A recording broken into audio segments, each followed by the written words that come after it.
Oke, selamat selamat malam teman-teman. Selamat datang di Trading Bareng episode ke-34. Jadi Trading Bareng ini adalah kita ada Q&A tentunya dan juga ada open posisi bareng teman-teman trading bareng ya. Jadi buat teman-teman yang mau tertarik untuk trading forex tapi belum punya broker, kalian bisa cek yang namanya OctaFX. Linknya sudah ada di description di bawah. Kalian tinggal daftar melalui link tersebut dan kemudian kalian bisa deposit dengan menggunakan kode promo untuk mendapatkan bonus deposit teman-teman ya. Oke, teman-teman selamat datang semua. Seperti biasa dalam beberapa menit ke depan ya, sekitar 20 sampai 25 menit ini saya gunakan untuk yang namanya Q&A teman-teman. Jadi kalau misalnya teman-teman ada pertanyaan ya, silahkan tentang tentunya seputar forex ya, saya akan menjawab ya. Nanti setelah kita Q&A selama 20 sampai 25 menit ke depan baru nanti kita cari market teman-teman ya. Dan juga kalau misalnya kalian ada pertanyaan tentang market, itu nanti di menit ke 25 saya akan menjawabnya semua. Oke? Ya, silakan ya. Sambil saya menunggu saya akan menyapa teman-teman semua ya. Oke.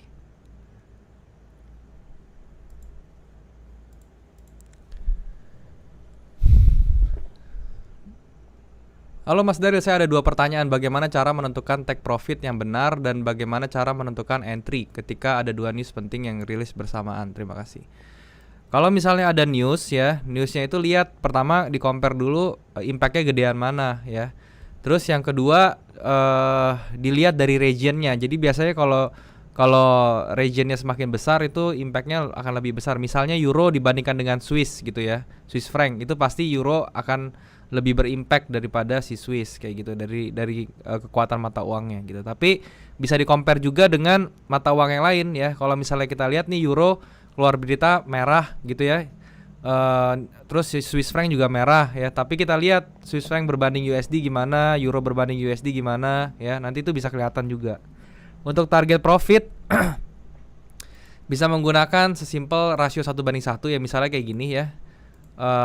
Ini ada satu konsolidasi ya, terus dia break ke bawah, kita nge-sell misalnya ya. Nah, itu targetnya 1:1 aja. Jadi kita tarik dari range-nya dari sini ke sini. Kita bisa copy paste ke bawah seperti ini ya. Ini menjadi targetnya. Makanya kalau misalnya kalian lihat di area sini tuh dia berkonsolidasi teman-teman ya, karena area ini tuh menjadi area take profit dari orang-orang seperti itu ya. Bang, news hari ini arahnya kemana per USD dan GBP? Oke, kalau misalnya dari arahnya ya, kalau misalnya kita lihat dari arahnya, kita mesti lihat dari daily-nya teman-teman ya. Untuk nanti kan nanti malam nih ada nih 8:30 ada NFP ya sama unemployment rate, itu menjadi satu news yang besar ya. Tetapi saran saya jangan trade pada saat newsnya itu keluar ya. Nanti saya kasih tahu caranya gimana ya. Kalau misalnya kalian mau trade NFP, intinya jangan trade pada saat newsnya mau keluar ya. Ini kalau dilihat dari candlenya ya, kalau dilihat dari candlenya nanti mungkin US dollarnya itu atau NFP-nya itu akan bagus teman-teman ya, akan bagus terhadap US dollar. Itu prediksinya. Kenapa? Karena dari price action-nya menunjukkan seperti itu ya. Kalau misalnya kita lihat.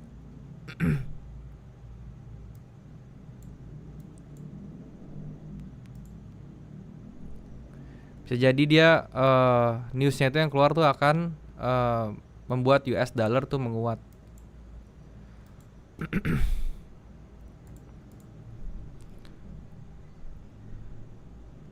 Trading NFP enaknya di time frame berapa?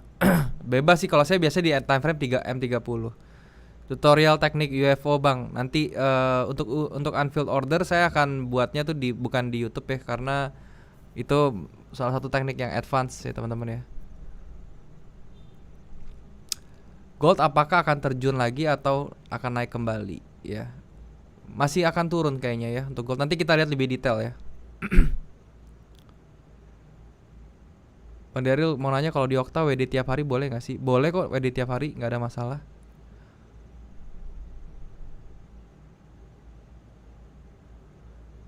Masih bimbang nih NFP kok data rilis produktivitas menurun. Kalau misalnya kita mau memforecast NFP dari data-data yang sudah keluar sebelumnya, itu tidak bisa dijadikan acuan 100% ya. Jadi sebenarnya gimana aja caranya kita trading NFP-nya. Makanya saya bilang tadi jangan pernah, kalau saya sih nggak mau ya, kalau trading tuh pas newsnya belum keluar kita sudah pasang posisi atau sudah pasang apa. Jadi begitu news keluar kita langsung melihat apa, langsung ngelihat volatility-nya dan kita trading volatility-nya seperti itu. Saya sih kurang suka kayak gitu. Harusnya kita pasang yang namanya SND trap nanti ya, saya ajarin. Solo hadir, halo Solo, thank you.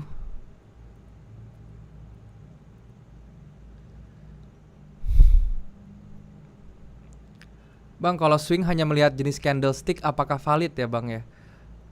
Swing itu tidak ada hubungannya dengan apa, dengan jenis candlestick sebenarnya. Jadi swing itu harus ada pattern atau ada polanya dari candlesticknya seperti apa.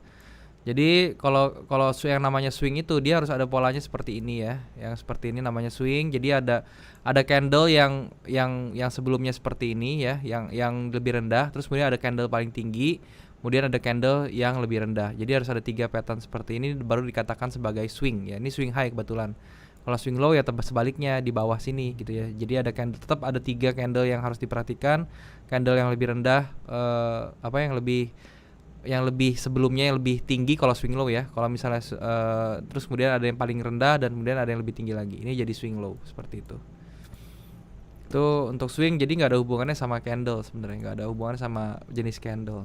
Mojokerto hadir, halo bro, thank you. GBP USD lanjutin bullish Bang, nanti kita cek ya. Mau nanya dong, mau minta dijelasin secara garis besar apakah secara garis besar abang mulai milih market sampai entry itu gimana Bang? Milih market itu pertama saya mulai dari major pair. Major pair itu biasanya Euro USD saya analisa dulu, terus kemudian GBP USD ya, kemudian USD Jepang Yen dan Aussie US Dollar.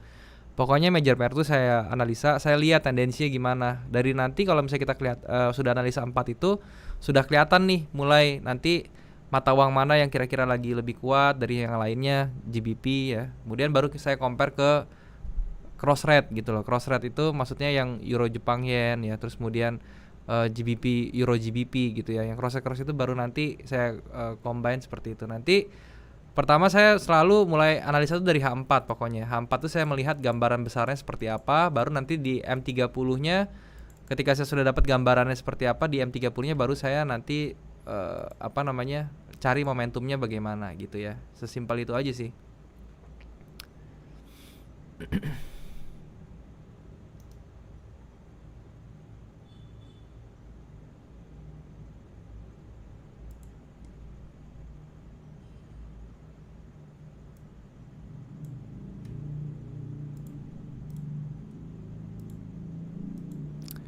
Kemudian Bang, jenis strategi EMA bisa di satu time frame aja nggak Bang? Misalnya di M5 aja. Bisa sih kalau misalnya pakai exponential moving average digabungin sama stokastik bisa di satu time frame aja sih sebenarnya. Malam Jombang hadir, Bro Yanto, thank you.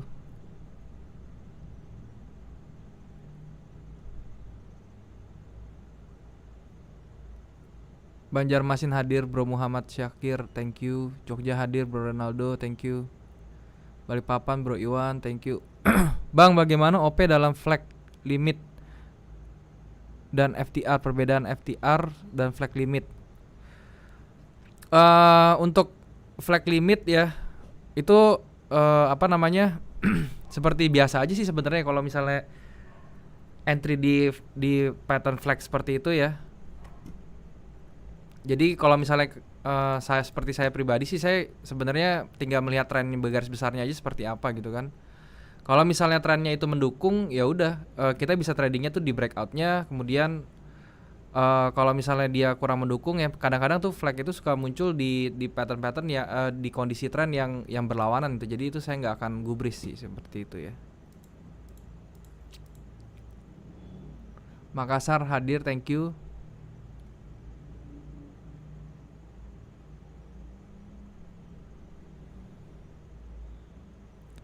Tips buat trader modal kecil.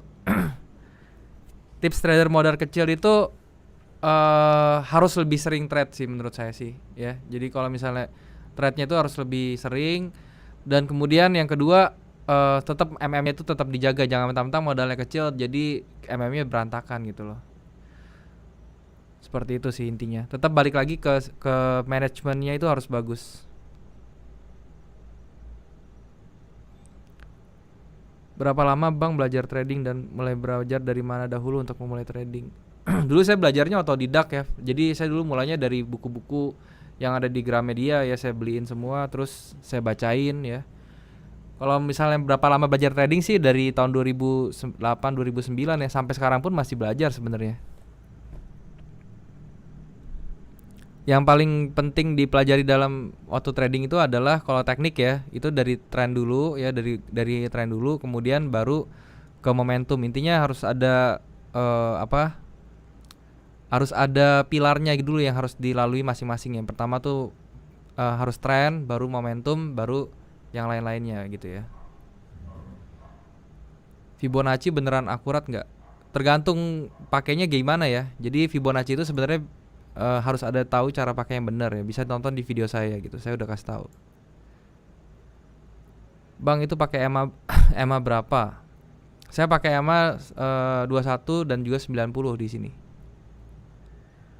Euro USD sudah dibahas belum? Maaf baru join. Salam dari Bali. Belum ya. Kita belum masuk ke pair sama sekali kok. NFP apa Bang? Masih pemula. NFP itu non-farm payroll, salah satu news yang impactnya besar terhadap market ya. Tapi kalau kayaknya sih kalau di keadaan sekarang sih masih biasa aja sih NFP ya.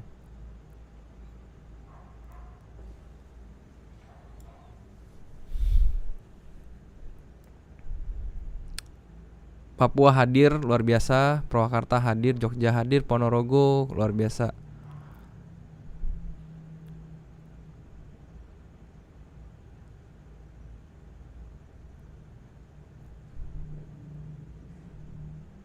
Bang ada alasan khusus gak kenapa pakai M30? Karena saya time frame-nya tuh di H4, saya punya roadmap ya.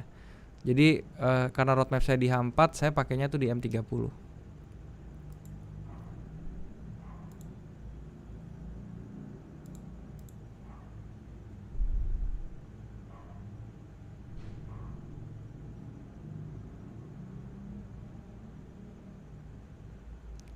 Bang, tolong penjelasannya tree drive. Maksudnya tree drive itu tree drive pattern ya. Jadi kalau tree drive pattern itu dia harus ada ini ya. Harus ada apa sih itu sebenarnya pola pembalikan reversal sih tree drive pattern itu ya. Jadi harus ada 3 pucuk gitu lah. 3 pucuk yang bentuknya itu sebenarnya seperti flag ya. Flagnya tapi terjadi di ujung ya. Ntar saya cari di sini ada nggak ya tree drive pattern. Jarang sih 3D pattern muncul. Jarang muncul. Nah, seperti ini ya. Ini 3D pattern namanya ini ya, kayak gini. Jadi dia punya koreksi itu harus ada berapa rasio Fibonya. Di sini juga ada rasio Fibonya, ada rasio Fibonya. Kalau nggak salah sih semuanya itu 38 ya. Ini 38 maksimal ke 618, terus di sini 1272 sampai 1618. Di sini juga 38 sampai 618. Di sini juga harus eksternal Fibonya 1618. Dia nanti akan reverse ke bawah kalau terjadi 3D pattern seperti itu.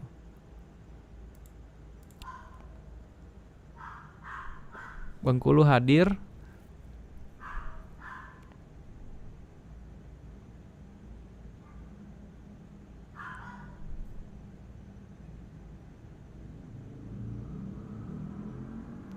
Kemarin gold kena koreksi Bang, banyak yang kena MC. Harus MM-nya harus bagus ya. Jadi jangan sampai kalau dia koreksi banyak ya, kita kan bisa manage kita punya posisi ya. Kita mau stop loss di mana, jangan di lossin gitu.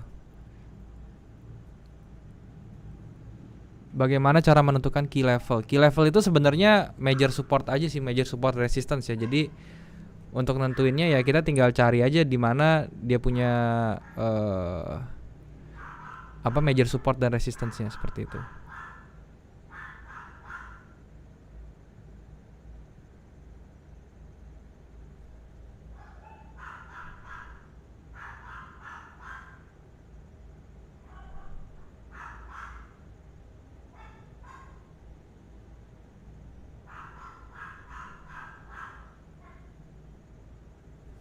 Bang, NFP hari ini bagaimana di NFP hari ini Biden?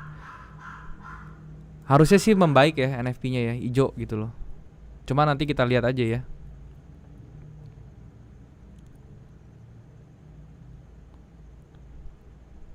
Bang pakai stokastik berapa? Stokastik saya 533.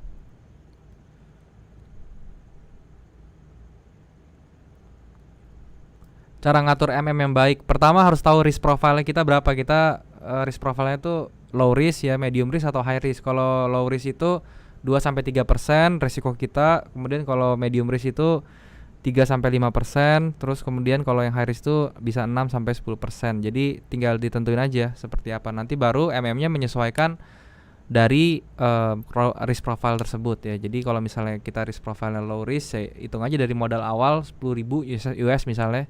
Ya berarti sekali trade itu nggak boleh lebih dari $100 lossnya. Kayak gitu aja sebenarnya. Bandung izin gabung, boleh bang. Bang Daryl, XAU bakal anjlok lagi after release NFP. Yang pasti bakal volatile ya. Semua price itu kalau NFP keluar tuh pasti akan volatile. Arahnya nanti dilihat dulu ya, mau seperti apa dia.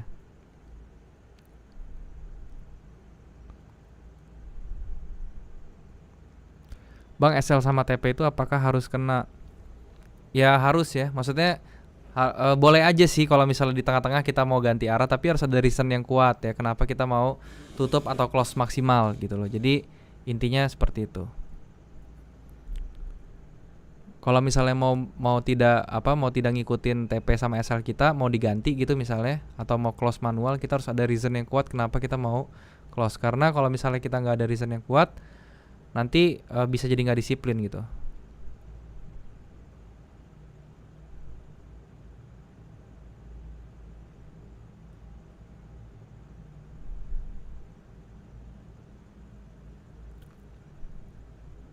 EMA bagusnya dikombinasikan sama apa? Buat yang scalping juga. Bisa sama moving average ya. Bisa dipakai scalping juga nih. Exponential moving average sama stochastic. Saya udah buat videonya kok. Bisa ditonton ya. Fibo digabungin sama teknik apa agar bisa jadi satu sistem trading. Kalau saya biasanya Fibo itu saya gabungin sama divergence bisa, terus sama sama price action biasa bisa gitu ya. Saya pakai price action biasa sih biasanya. Saran buku soal forex yang Indo bang. Bukunya Desmond Wira kalau di Indo ya, yang menurut saya oke lah. Terus bukunya Edianto Ong itu juga bagus untuk analisa teknikal ya. Karena forex itu sebenarnya analisa teknikal sih, gitu loh. Jadi ya dua itu aja sih yang menurut saya oke.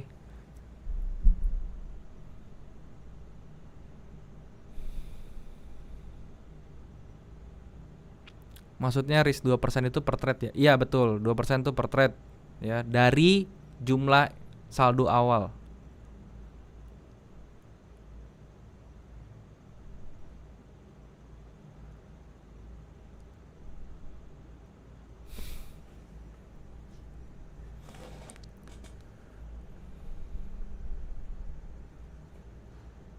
Metode trading apa aja selain Fibonacci? Saya pakai price action sih sebenarnya, kebanyakan pakai price action gitu. Biasa hold posisi berapa lama bang? Saya hold posisi biasanya 1-2 hari itu udah ada hasilnya gitu. OctaFX kenapa diblokir pemerintah? Karena OctaFX itu broker dari luar ya. Yang broker luar itu tidak terdaftar sama Bapepti ya. Jadi nggak cuma Okta doang, semuanya juga pasti bukannya diblokir sih ya, cuman tidak dilisensi dengan Bapepti gitu.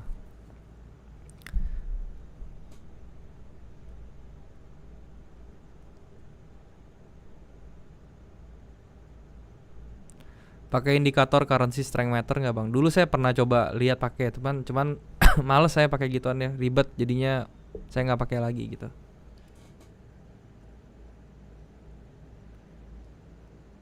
Cara munculin XAU USD. Kalau di laptop tinggal kalian klik kanan aja nih, di Market Watch kan ada ya, tinggal klik kanan terus kalian klik show all. Ya, show all seperti nanti muncul ya XAU USD. Kalau di handphone di bagian quotes-nya kalian ada tanda tambah terus ke bagian metals itu nanti keluar XAU USD-nya seperti itu. Menurut Pak Daryl apakah MC itu susah dan averaging tidak disarankan? MC itu gampang ya, kalau misalnya kita mau MC itu gampang, ngasal aja trading pasti dia nanti MC kok. Kalau averaging tidak disarankan. Averaging itu boleh asal tahu ngerti ya average-nya itu gimana. Biasanya kan orang averagingnya itu baru turun sedikit sekali dia average-nya itu agak kurang sih.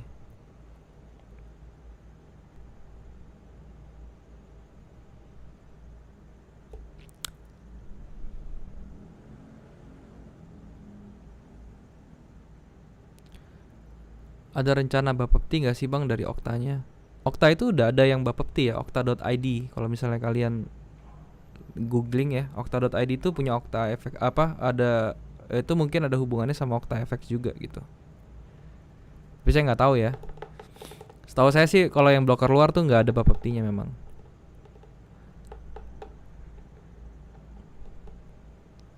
Bang, SND bisa digabung stokastik nggak? Bisa, tapi di sideways paling bagus sih kalau kayak gitu ya. Kalau di trending lebih baik pakai moving average.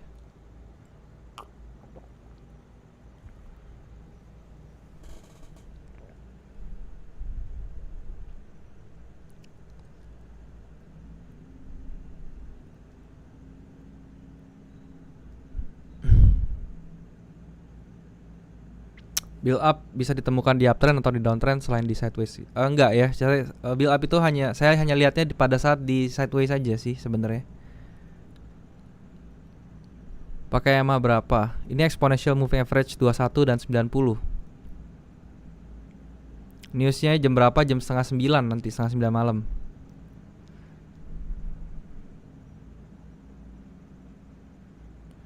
Cara tanda SNR dari shadow apa dari body? Dari area yang paling banyak kena kalau saya. Saya tidak peduli sama shadow dan body ya. Kalau kayak gini ya, saya bukannya kayak gini. Ini kan kalau dari shadow di bawah gitu ya. Kalau dari body kan di daerah sini gitu ya. Kalau saya tuh di daerah sini ya. Jadi area yang paling banyak kenanya tuh. Itu menurut saya jadi area paling bagus untuk SNR. Tapi semua orang kan beda-beda ya. Caranya beda-beda. Bang bikin video Fibonacci dong. Udah banyak video Fibonacci saya ada 3 apa 2 kalau nggak salah ya. Coba aja dicek dulu.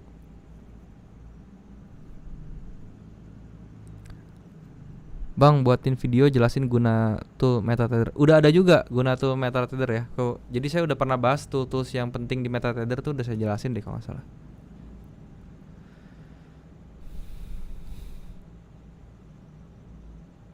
Gold tendensinya masih bearish nggak? Nanti kita cek ya untuk gold masih untuk semua pair masih bearish atau gimana tendensinya. Apakah disarankan menggunakan EMA 13 untuk scalper, Bang? EMA 13 itu bukannya masalah scalper atau enggak ya. EMA 13 itu kalau trennya lagi kencang, ya trennya lagi kencang sekali tuh bisa tuh pakai M13. EMA 13. Tapi kalau yang biasa, yang standar tuh EMA 21 sih. Kecuali lagi kenceng banget nih nggak berhenti-berhenti itu bisa pakai EMA 13 atau bahkan EMA 8.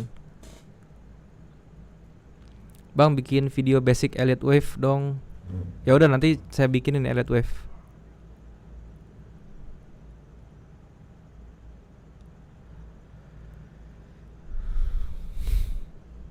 Multi time frame digabung sama Fibonacci.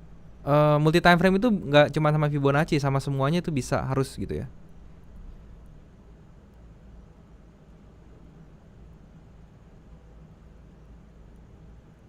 Bang, kalau trader hanya mengerti Fibo cukup nggak? Nggak cukup untuk mengerti untuk open posisi. Menurut saya sih nggak cukup ya. Harus tahu minimal trennya seperti apa, terus kemudian momentumnya gimana, baru Fibo ya.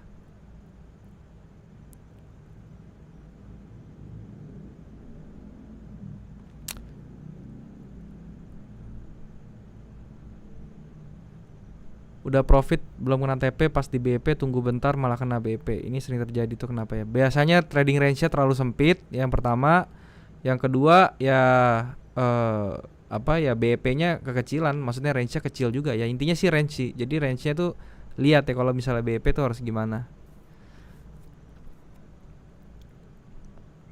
Sekarang kita bahas market ya, teman-teman ya. Saya mulai dari Euro USD seperti biasa ya.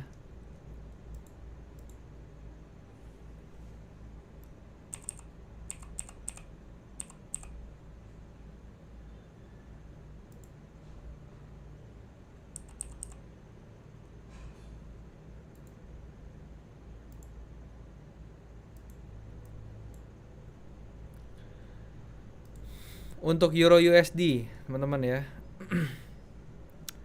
Trennya masih bearish ya, masih bearish kencang sekali nih ya. Kalau misalnya kita lihat dari external retracement-nya, dia masih kena di area 1618. Nah, ini masih ada tendensi ya, kalau misalnya si Euro USD ini masih bisa up dulu nih teman-teman sampai ke 1.20135 ya. Tapi setelah dia sampai sini dia kemungkinan besar akan turun lagi. Itu untuk si Euro USD ya. Nanti di M30-nya kita lihat. Nah, iya ya. Jadi dia masih ada. Jadi ini kalau misalnya dia bikin higher lagi sekali, ini berarti ini secara minornya dia masih mau up, yaitu adalah bikin secondary trend lagi ke sini ya, ke area 1.20142 gitu. Jadi kalau misalnya kalian mau nge-sell jangan sekarang ya. Walaupun di sini ada SND-nya ya, ini bisa jadi kalian patokan juga sih ya. Ini jadi SND-nya. Ini kan sekarang udah masuk area SND. Tapi yang paling bagus kalian harus lihat SND dengan key levelnya tuh dekat jaraknya. Jadi mendingan ambilnya yang di atas, yang key level.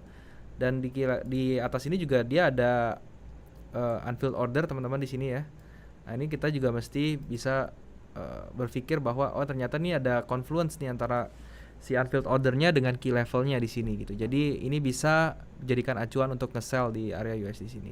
Nanti pada saat NFP ya, kalau misalnya dia naik ya, dia meledak naik nih, kan nanti NFP dia di sini-sini aja nih paling. Terus dia ternyata dia naik nanti NFP sini. Ini bisa jadikan patokan untuk nge-sell di sini ya. Nge-sell di sini, manfaatkan volatility, TP secepatnya gitu. Oke. Itu untuk Euro USD. Berikutnya untuk GU ya. Aduh, ini banyak banget ini nih. Ntar saya hapusin dulu ya.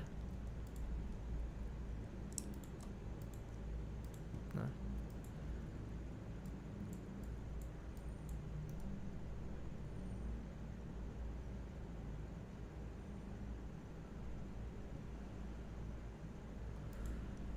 Untuk GU ini juga sama ya. Jadi dia ini kalau misalnya kita lihat ya, kita bikin dia punya channelnya seperti ini ya. Jadi kalau di GU ini dia sudah di break nih teman-teman ya, sudah di break dan dia sudah retrace ke atas. Ini sekarang kita tinggal lihat aja di sini ya. Kita tinggal tarik Fibo-nya ya, dia sudah kena di sampai ke 0,786. Nah, ini kalau misalnya sudah hampir kena 786 nih, kalau dia kena 786-nya ya dan dia turun lagi ke bawah, ini kita bisa ambil momen nanti ya. Kalau dia turun ke bawah sini, nanti pas NFP kita bisa buy teman-teman ya. Jadi buy areanya itu di 1.361 sampai 1.363, itu area buy-nya untuk GBP USD. Dia kemungkinan besar NFP ini akan ngedrive dia turun misalnya gitu ya. Jadi kalau misalnya dia GBP-nya turun nanti NFP-nya keluar gitu ya, bagus hasilnya. Terus GBP-nya turun, kita bisa ambil buy di bawah sini. Oke. Stop loss-nya nggak usah panjang-panjang, cukup di bawah si low-nya ini aja gitu ya. Tapi perhatikan nanti pada saat NFP keluar atau harganya running berjalan, spread-nya gimana, itu juga mesti diperhatikan. Oke. Berikutnya USD Jepang. USD Jepang, dolar USD masih kencang sekali ya. Ini kalau misalnya kita lihat dia mau ngejar ke 227-nya ya, 227-nya sampai 2618. Mungkin dia akan ngejar 2618 ya nih ya untuk si USD Jepang Yen ya. Seperti ini. Kalau misalnya secara tendensi trennya ini masih up kuat sekali ya. Ini trennya masih kuat sekali. Di M30-nya di M30-nya dia juga baru retrace nih untuk USD Jepang Yen dan dia udah up lagi gitu loh. Jadi kita bisa cek untuk targetnya dia seperti apa berjalan ya. Kalau misalnya 1:1 aja teman-teman ya, itu dia bisa sampai ke sini ya, ke hampir ke 2618 ya. Berarti ini area TP-nya dia di 105.9 ya, atau 106 lah. Itu adalah area TP-nya si USD Jepang Yen. Mungkin nanti NFP keluar dia bisa ngedrive sampai 106 ya, mungkin ya. Seperti itu. Itu untuk Euro USD Jepang Yen. Berikutnya saya bahas Aussie dulu ya. Jadi ini major pair, 4-4-nya saya bahas dulu. Untuk Aussie ya, ini trennya masih turun juga sama ya, dia bikin lower low di sini, tetapi pada saat dia bikin lower low di sini ini yang menjadi masalah ya. Ini dia kalau kita tarik ya, dia di retrace di 618 ya. Dia harusnya bisa jalan terus nih ke bawah, tapi dia nggak nyampe tembus low-nya ke bawah, dia udah ke atas lagi. Berarti ini sudah ada kemungkinan untuk berbelok atau turning harganya ke atas gitu ya. Jadi nanti kita tinggal tunggu aja. Untuk berbicara level ya, untuk berbicara levelnya dia nih memang sekarang sudah berada di area-area pembalikan arah atau di area resistance-nya nih ya. Resistance yang sekarang jadi support, yang tadinya di sini resistance sekarang jadi support gitu loh.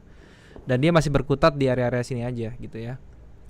Dan untuk di sini ya, area sini ini kita bisa lihat juga ini menjadi area demand yang kuat untuk si Aussie US dollar. Jadi kalau misalnya dia sampai ke sini lagi, ke bawah lagi sekali lagi gitu ya, dan dia false break, ini kemungkinan besar akan kencang ya.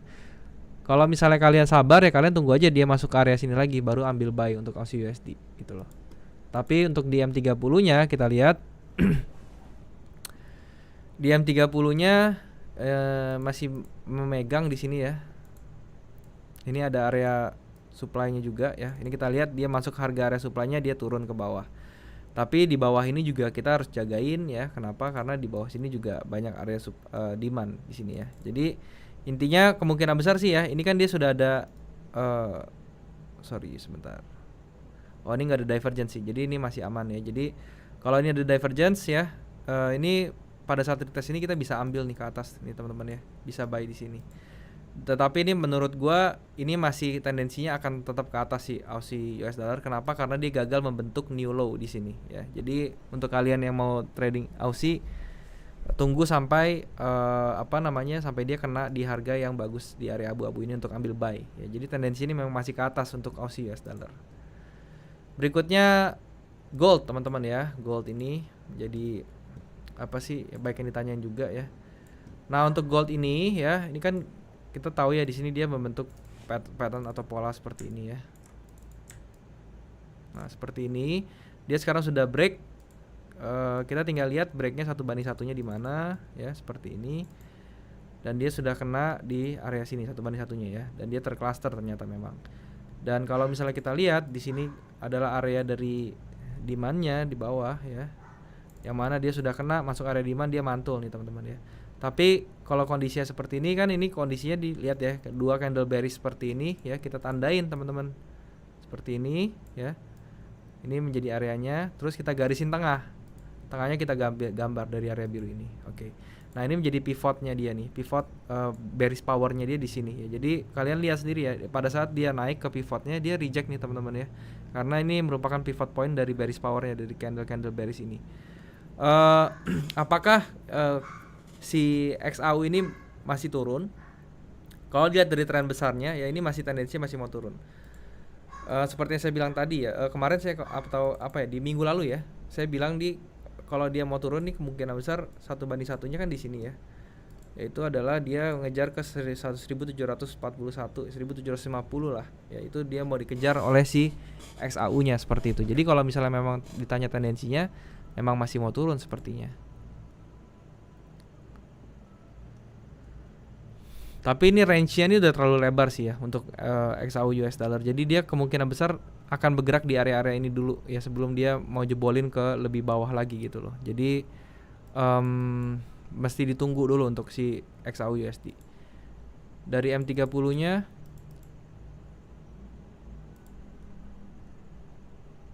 ya, dari M30-nya juga sama ya. Ini area biru tadi yang saya tandain ya, dia sudah di pivot, sudah turun ke bawah. Ini sebentar lagi kalau misalnya bullish candle-nya ini habis teman-teman ya, yang warna hijau ini ya, ini bullish candle-nya dimakan sama bearish di sini, ini kemungkinan besar dia akan reverse ke bawah. Jadi kita tinggal tungguin aja. Once si XAU-nya balik lagi ke level 1796, berarti harganya XAU ini tendensinya akan ke bawah lagi teman-teman. Oke, seperti itu ya. Itu untuk si XAU US dollar atau gold. Nah, berikutnya silahkan deh kalau misalnya ada yang mau ditanyain.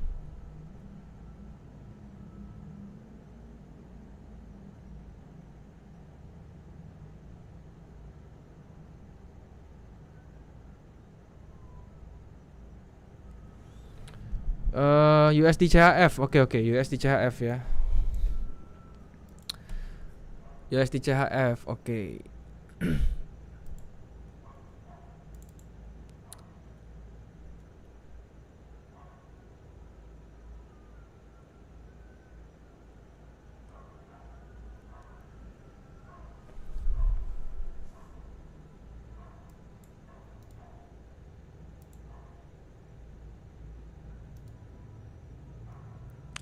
Oke, USD CHF ini kemarin saya ada open posisi di sini ya, kalau nggak salah ya. Tapi saya kena loss di sini sih. Kenapa saya open posisi ini? Karena di sini ada ini ya. Sebelah sini ada divergence, saya entry di sini kalau nggak salah, saya nge-sell ya. Tapi dia malah naik lagi. Oke. Nah, untuk USD CHF teman-teman ya, ini tendensinya masih akan up teman-teman ya. Kalau misalnya dilihat dari sekarang ya. Karena dia sudah sebenarnya dia sudah break dia punya trendline seperti ini ya. Ini kalau misalnya kita gabungkan seperti ini ya. Ini jadi pivot, kita taruh bawahnya lagi. Ini seperti ini. Nah, dia sudah bergerak di atas trendline-nya ini nih ya. Tetapi ini gampang aja sini tinggal kita kotakin ya untuk USD CHF. Ini range-nya dia ya. Seperti ini. Nah, ini jadi kalau misalnya dia masih berada di range ini, kita jangan ngapa-ngapain dulu sih. Kita tunggu dia sampai ada satu candle close di H4 yang di bawah si area abu-abu ini, baru kita kelihatan harganya. Sementara di M30-nya kalau misalnya kita lihat dia masih sideways berat nih. Ini masih ngoncoknya gila-gilaan ya. Masih keriting ibaratnya chartnya. Jadi belum bisa dilihat. Kalau misalnya seperti ini, saya tendensi akan tetap ngikutin sideways rules saja. Jadi kalau dia sampai bawah saya akan buy, kalau dia sampai atas saya akan sell, seperti itu. Sampai akhirnya dia pecah dari salah satu range ini. Itu untuk si Aussie US dollar gitu. Aussie CHF. Sekarang saya mau kasih tahu tentang si USD CHF yang paling atas. USD CHF sama ya, dia juga sudah di H4-nya dia sudah up nih, dan sekarang dia mulai buat swing ke bawah. Swingnya ini hanya untuk koreksi ya teman-teman ya, hanya untuk koreksi beberapa saat, nanti dia akan up lagi. Nah, untuk di M30-nya kita lihat apakah sudah ada tendensi untuk koreksi ke bawah. Nah, ini teman-teman ya, ini kita tinggal lihat nanti di bottomnya teman-teman ya. Kalau misalnya kalian mau ambil posisi, tunggu di bottomnya. Kalau misalnya dia sudah nyentuh sini, kalian bisa ambil buy sebenarnya ya. Karena di sini ada supply and demand ya untuk USD CHF-nya. Jadi supply and demand ini pun tercluster nanti dengan area support ya, dan juga EMA 90-nya ini bagus untuk kalian entry gitu loh. Oke, itu untuk si USD CHF ya.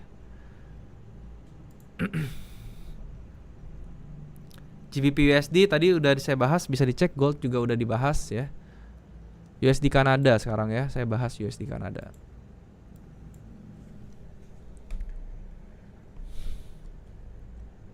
Untuk USD Kanada ya, ini kita lihat dia ada pole seperti ini, dan dia bikin pattern juga nih ya, symmetrical triangle seperti ini. Dan ini sebenarnya sih symmetrical triangle seperti ini sih bisa banci ya, bisa ke atas bisa ke bawah. Tapi kalau misalnya kita lihat dari H4-nya ya, dia ini secara rules trendnya itu dia udah break juga ya. Dia udah break ke atas dan dia bermain konsolidasi di sini. Harusnya sih dia akan lanjutin ke atas. Di M30-nya apakah ada momentum untuk up?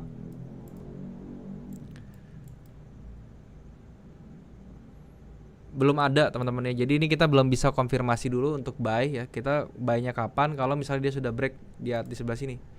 Jadi harganya itu harus break dulu sekali, baru dia pas retrace ke bawah gitu kita bisa cari entry. Tapi kalau untuk seperti ini kita belum bisa untuk entry. Tapi kalau kalian mau spekulasi, kalian entry-nya benar-benar di bawah sini teman-teman ya. Di area-area dekat-dekat trend line-nya kalian bisa spekulasi, dan kalau bisa dijebol ke bawah ya, itu kalian bisa langsung cut loss. Itu untuk USD Kanada seperti itu.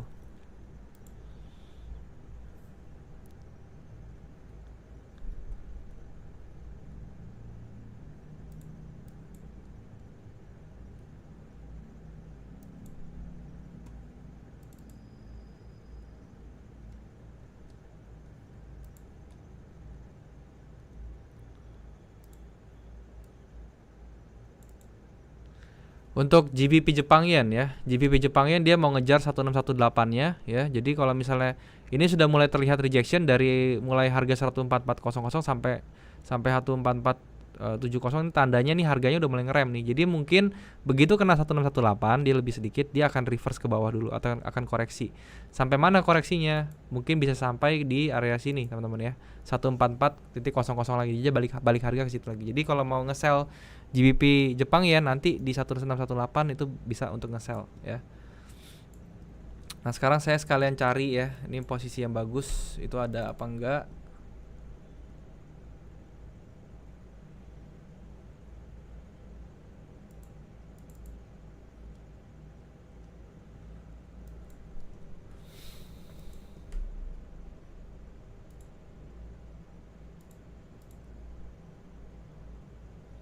Saya belum entry ya, saya belum entry. Sekarang saya lagi nyari dulu pair-pair yang bagus untuk di entry itu seperti yang ada apa enggak gitu ya. Nasdaq, coba kita lihat Nasdaq ya, apakah bagus.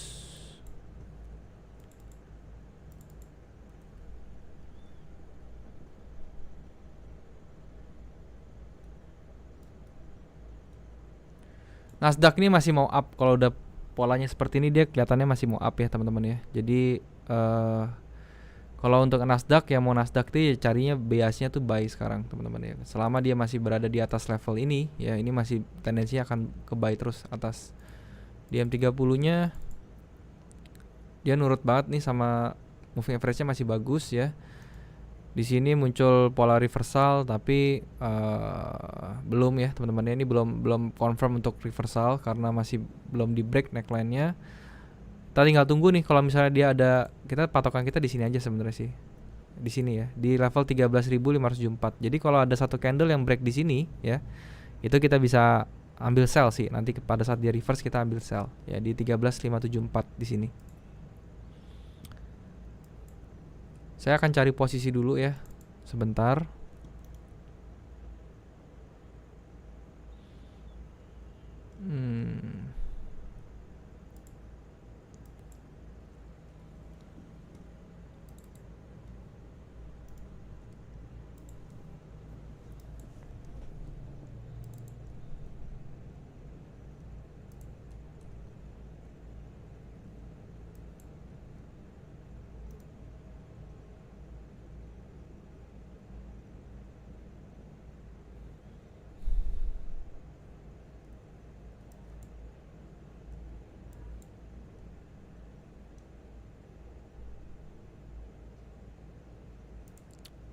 NZD US dollar dia berada di Quasimodo-nya di sini ya. Tapi dia break ke bawah di M30-nya kita lihat. Oke, dia bikin megaphone ya, atau broadening wedge atau broadening pattern ya seperti ini. Ini enggak banget sih ya. Kalau lihat pola seperti ini sih enggak banget sebenarnya. Megaphone seperti ini.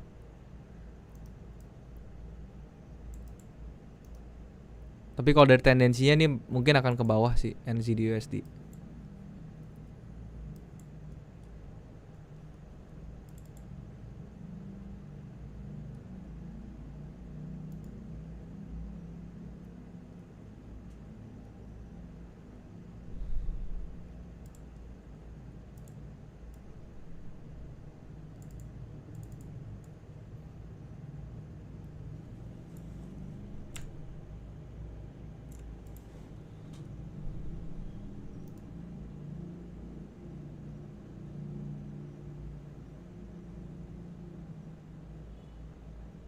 Oke. NZD Jepang Yen kemungkinan besar dia akan up teman-teman ya. Di sini kita tinggal hitung aja nih range-nya berapa. 1/1, targetnya sekian ya. Masih bisa up ya 76. Jadi dari sini ke sini sekitar 50 pips, stop loss-nya 23 pips. NZD Jepang Yen kelihatannya bagus ya untuk di entry. Nanti kita coba lihat dulu ya, saya ada yang lain nggak yang bagus. Kalau nggak ada nanti saya entry di situ sih.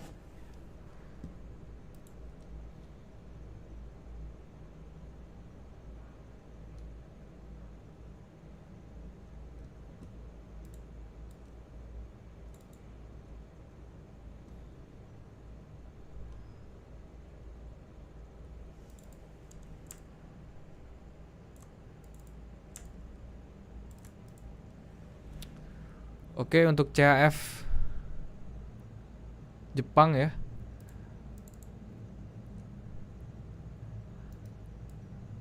Ini bisa spekulasi sih ya. Kalian bisa spekulasi di CHF Jepang. Dia sudah berada di atas seperti ini ya. Dan ini tampaknya, wah ini chartnya sih nggak bagus banget ya. Ini banyak kaki-kakinya, lihat ya.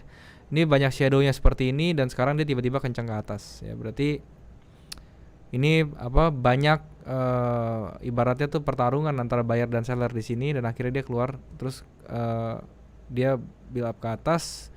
Dia naik ke atas dan sampai sekarang dia nyentuh di sini, dia mau reverse ke bawah ya. Tapi untuk reverse ke bawahnya ini kita lihat ya, ini hanya 20 pips nih ya, mungkinan besar hanya 20 pips dan dia bakal up lagi. Kenapa bisa seperti itu? Karena dia agak sulit dia untuk menembus di bawah ini karena ini dari lama nih prosesnya ya. Dia sepertinya candlenya nggak jelas semua gitu. Terus dia tiba-tiba nge-break ke atas. Pasti kalau dia masuk ke sini lagi dia akan reverse ke atasnya tuh kenceng ya. Tampaknya saya akan masuk di tadi ya, New Zealand Jepang Yen di sini ya.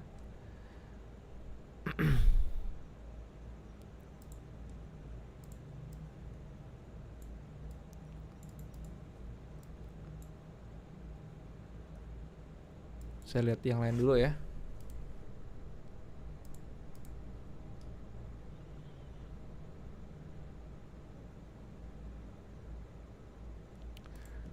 Oke, untuk mapping NFP ya, itu kan sebenarnya kita nggak bisa tahu ya NFP itu arahnya dia mau keluarnya tuh beritanya bagus atau jelek.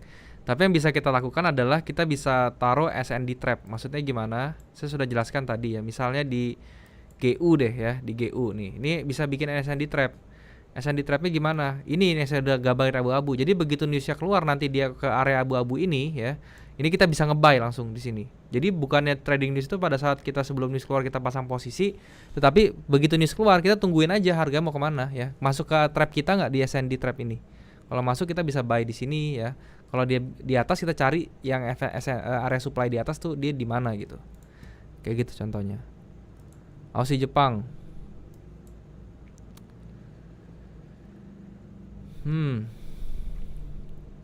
Aussie Jepang ini juga dia tendensinya mau ke atas ya.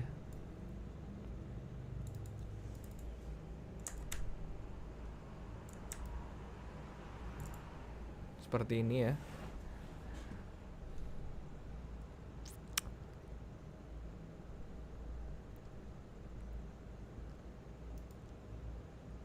Kita mesti lihat M30-nya kayak gimana. 30-nya dia sudah break di sini ya.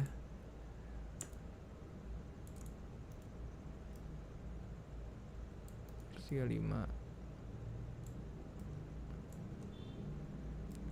Si Jepang masih bagusan tadi ya, si siapa namanya, si NZD Jepang ya, itu lebih bagus daripada si Jepang.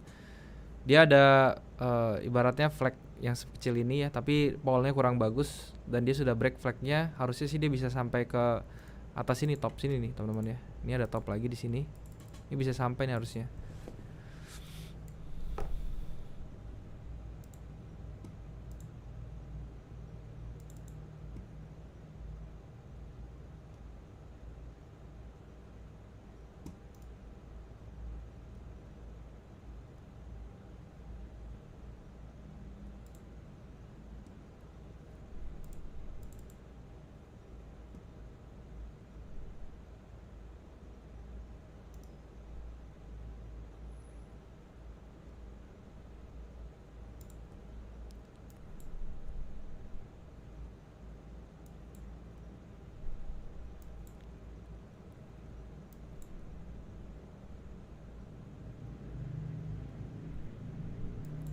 Belum ada yang menunjukkan ciri-ciri momentum yang bagus banget gitu ya.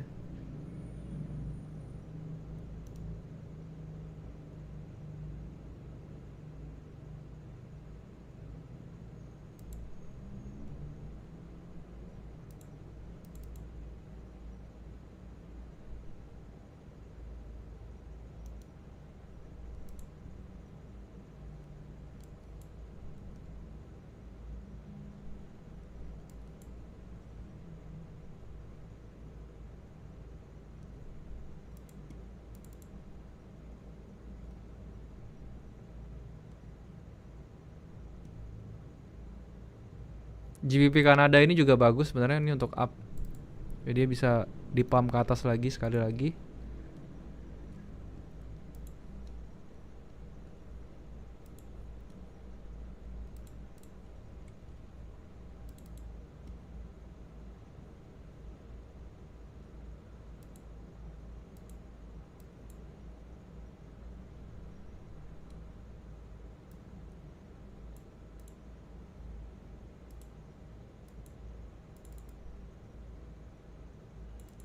Oke, saya akan ambil posisi di NZD Jepang Yen ya. Seperti ini saya akan ambil. Saya akan buy di sini ya, NZD Jepang Yen.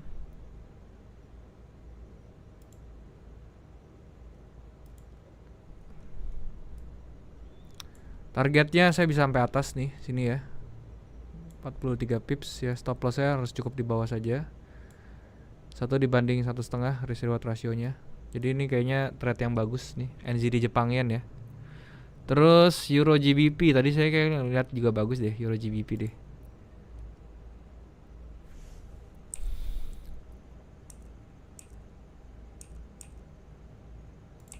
Euro GBP ya, di sini ya. H4-nya kita lihat.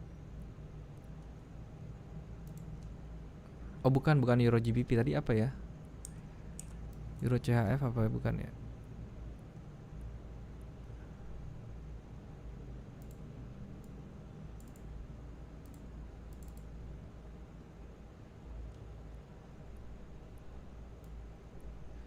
Ya Euro CHF ini saya juga coba untuk entry deh ya.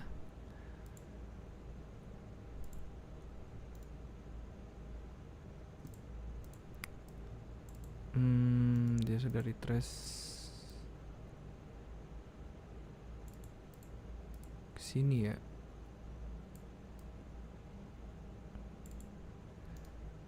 Up sampai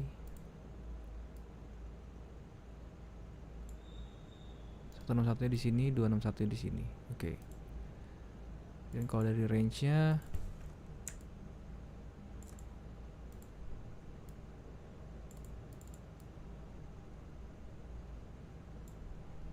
di 261 sini ya.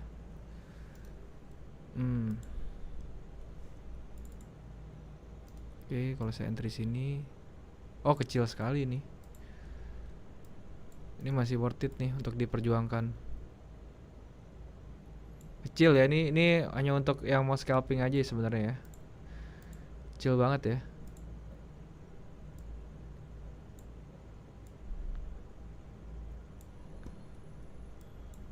Tempatnya bisa sampai mana sih dia? Iya betul, sampai daerah sini aja nih maksimal. Oke, itu untuk Euro CHF ya. Saya juga ada entry di Euro CHF untuk buy ke atas. Ya saya berharap dia akan kena di area sini ya. Di 10 di 261-nya 10.084. Kemudian apalagi ya? Silahkan ya kalau misalnya ada rekomend.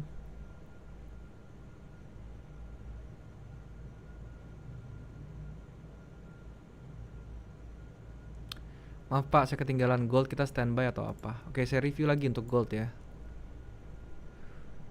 Nah, untuk gold ini saya udah bilang ya, kita lihat di M30-nya ya. Kalau misalnya kalian mau buy ya, tunggu sampai dia masuk ke area sini nih, teman-teman, yang saya kasih warna hijau nih ya, di sini ya. Ini kalau kalian mau buy di sini ya. Tunggu sampai nanti kan NFP paling harganya di sini-sini aja nih, feeling saya ya, di sini-sini aja nih. Nanti begitu NFP keluar dia turun, ya kita bisa ambil buy di area sini. Kenapa di sini? Ini kan area demand ya. Area demand, jadi begitu dia mantul, karena NFP itu begitu keluar karakteristik harga itu jadi volatile sekali ya. Jadi pada saat dia keluar dia mantul sini, kita bisa ambil buy-nya. Spekulasi memang, cuman stop loss-nya jangan terlalu besar gitu loh. Nanti dia begitu up kita bisa ambil ya. Bisa ambil beberapa. Mungkin gak akan nyampe ke area hijau ini, mungkin dia akan nyampenya justru kayak SND yang kecil ini gitu ya. Ini yang sebelah sini nih. Ini kayak SND kecil juga. Bisa juga dilihat. Jadi nanti tergantung ya. Dia mau turunnya tuh 80 pips aja atau bisa sampai 120 pips sampai 150 pips kayak gitu. Kalau misalnya dia bergerak ke atas ya, teman-teman ya, ini bisa ambil area SND-nya tuh yang sebelah sini. Nih ya. Yang sebelah sini ini bisa diambil area SND-nya nih. Nah, di sini ya. Di sini sudah bisa naik, di sini bisa nge-sell jadi ya di daerah sini ya. Secara tendensi sih sekarang harganya si XAU US dollar sih masih up ya teman-teman ya. Tapi kalau dia bisa berhasil sampai di sini ya, ini kemungkinan besar dia akan down lagi nih ya sampai ke area yang gue hijauin nih gitu ya. Itu bisa down lagi dia kalau misalnya dia bisa sampai area hijau itu. Oke, apalagi? 527 orang, luar biasa ya. Buat teman-teman kalau misalnya ini setiap hari Jumat ya, gue tuh pasti ada ya trading bareng seperti ini ya. Jadi kalau kalian punya teman ya yang trading forex juga, terus nggak mau trading sendirian, kalian bisa join ya di setiap hari Jumat jam 7 malam sampai jam 8 malam ya di YouTube channel gue. Pastikan kalian subscribe dulu biar bisa biar bisa dapat notifnya kalau misalnya gue keluarin video atau apa ngasih announcement untuk trading bareng ya. Gold tadi udah ya, barusan gold nih tadi. Ini kita bahas gold tadi.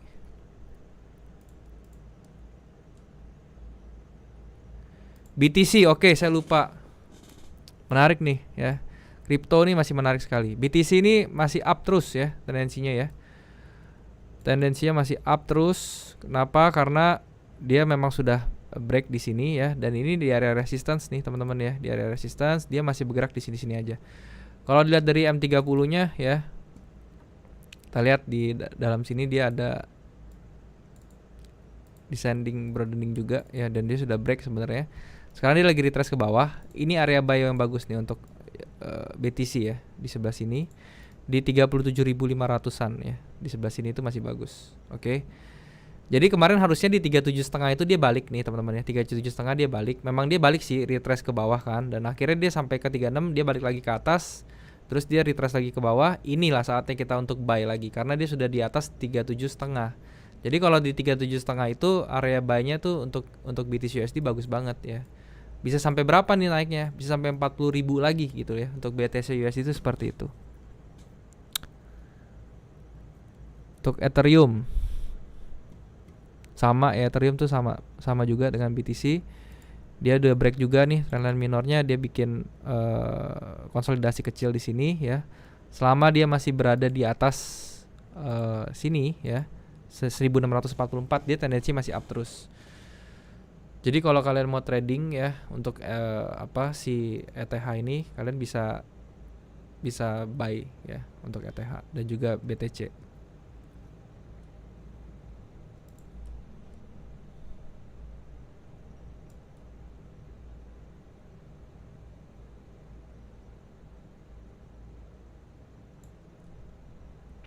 Tapi perhatikan ya, kalau di kripto tuh pipsnya agak berbeda dengan di forex, jadi diperhatikan, oke?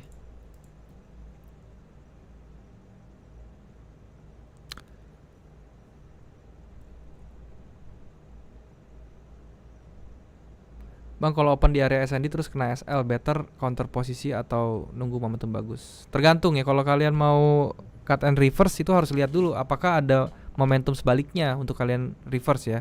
Tapi kalau misalnya nggak ada ya udah, kalian cut loss aja, nunggu nanti momentum berikutnya gimana. Dogecoin to the moon bang. Dogecoin tuh koin meme ya, jadi koin pump and dump, jadi nggak cocok buat kalian invest. Kalau kalian trading lucu-lucuan sih boleh ya, itu bagus, lagi di pump sama banyak orang termasuk ownernya Tesla. Oke teman-teman ya, sekali lagi thank you yang sudah hadir. Buat kalian yang belum punya broker, kalian bisa cek OctaFX ya, linknya ada di description di bawah. Kalian tinggal cek link tersebut, daftar di sana, kemudian kalian bisa deposit dengan menggunakan kode promo ya untuk mendapatkan bonus deposit. Silahkan daftar kalau kalian tertarik di trading forex, karena trading forex itu nggak seperti yang kalian kira ya, nggak jahat sebenarnya. Kalau kalian tahu ilmunya itu bagus sebenarnya teman-teman. Oke. Dan juga seperti biasa ya, kalian akan kalau misalnya mau ikut lagi Jumat minggu depan, pasti akan ada lagi setiap hari Jumat jam 7 malam waktu Indonesia bagian barat. Jadi kalau misalnya kalian mau ikut, pastikan kalian hadir juga teman-teman ya di sini, dan ajak juga teman-teman kalian seperti yang tadi gue bilang lagi sebelumnya. Oke. Thank you sekali lagi teman-teman ya, sampai jumpa di trading bareng episode ke-35 minggu depan. Bye bye, thank you.